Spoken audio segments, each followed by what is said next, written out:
आओ बच्चों, कहानी सुनो। इंतहाई गर्म मौसम में एक शेर शिकार को निकला। कई घंटे ढूंढने के बावजूद इसे कोई शिकार नजर नहीं आया। चिलचिलाती धूप और तपती हुई जमीन पर चलने से वो जल्द ही थक गया और एक घने सायेदार दरख्त के नीचे आराम करने लेट गया। दरख्त की जड़ में चूहों का बिल था। अभी इसे सोए थोड़ी ही देर हुई थी कि कुछ शरारती चूहे बिल से बाहर निकले और उसकी पीठ पर चढ़कर अलिफाचलिनी कूदने लगे, जिससे शेर की आंख खुल गई।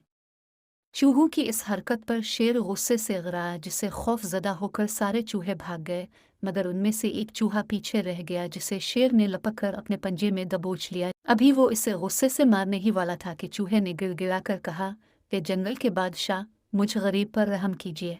मुझ जैसे छोटे और कमज़ोर को मारने से आपकी ख़ानदानी शराफत पर आँच आएगी और सारे जंगल में बदनामी अलग होगी कि जंगल के बादशाह शेर ने एक चूहे को मार दिया। मेरी जान बख्श दे, हो सकता है किसी मौके पर मैं आपके काम आ सकूं।" ये बात सुनकर शेर ने इस पर तरस खाया और डरते कांपते चूहे को आज़ाद कर दिया।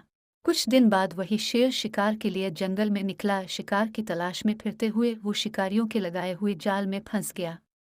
इसने इस मुसीबत से निकलने के लिए बहुत हाथ पांव मारे, लेकिन ना निकल सका। आखिर परेशानी के आलम में वो जोर से धाड़ा। वहाँ करीब से वही चूहा गुजर रहा था। इसने जैसे ही शेर के धाड़ने की आवाज़ सुनी, वो तेजी से जाल के पास आया। चूहे ने देखा कि वही शेर है जिसने इसकी जान बख्श दी थी। वो शेर के पास गया और कहा, "बादशाह सलामत, आपने इस दिन मेरी जान बख्शी थी। आप फिक्र मत करें, मैं जाल से निकलने में आपकी मदद करूंगा।" ये कहकर वो अपने तेज दांतों से जाल कुतरने लगा और जरा सी देर में इसे काट कर शेर को आज़ाद करा दिया। जब शेर आज़ाद हुआ तो उसने सोचा कि वो भी चूहे के एहसान के बदले उसे कोई बड़ा इनाम दे।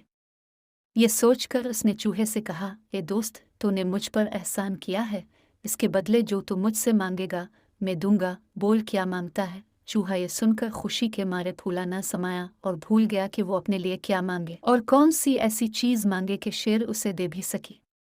अपनी हैसियत भूल कर उसने जल्दी से कहा, "बादशाह सलामत, अपनी शेरज़ादी की शादी मुझसे कर दीजिए।" शेर ये सुनकर हैरान रह गया, लेकिन क्योंकि वो ज़बान दे चुका था और अपने कौल से फिरना बादशाहों की शान के खिलाफ होता है, इसलिए इसने चूहे की बात मान ली और रिश्ता कबूल कर लिया। शादी के दिन नौजवान शेरज़ादी बन ठन कर निकली और झूमती झामती अटखेलियाँ करती हुई अपनी धन में चलने लगी। दूल्हा चूहा इसके इस्तकबाल के लिए सामने खड़ा था, जिसे शेरज़ादी ने नहीं देखा था। बेख्याली में इसका पाँव चूहे पर पड़ गया और वो बेचारा बगैर कोई आवाज़ निकाले इसके पैरों तले कुचल कर वहीं ढेर हो गया।